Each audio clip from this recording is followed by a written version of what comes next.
আসসালামু আলাইকুম। আপনাদের উদ্দেশ্যে দুই কলি গান শোনাবো, আশা করি ভালো লাগবে ইনশাল্লাহ।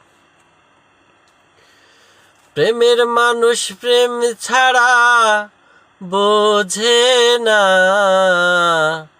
যৌবন গেলে আর প্রেম হবে না। প্রেমের মানুষ প্রেম ছাড়া বোঝে না, হায়রে প্রেমের মানুষ প্রেম ছাড়া বোঝে না, যৌবন গেলে আর প্রেম হবে না। হায়রে যৌবন গেলে আর প্রেম হবে না। প্রেমের মানুষ প্রেম ছাড়া বোঝে না, হায়রে প্রেমের মানুষ প্রেম ছাড়া বোঝে না, যৌবন গেলে আর প্রেম হবে না। হায়রে যৌবন গেলে আর প্রেম হবে না। ধন্যবাদ।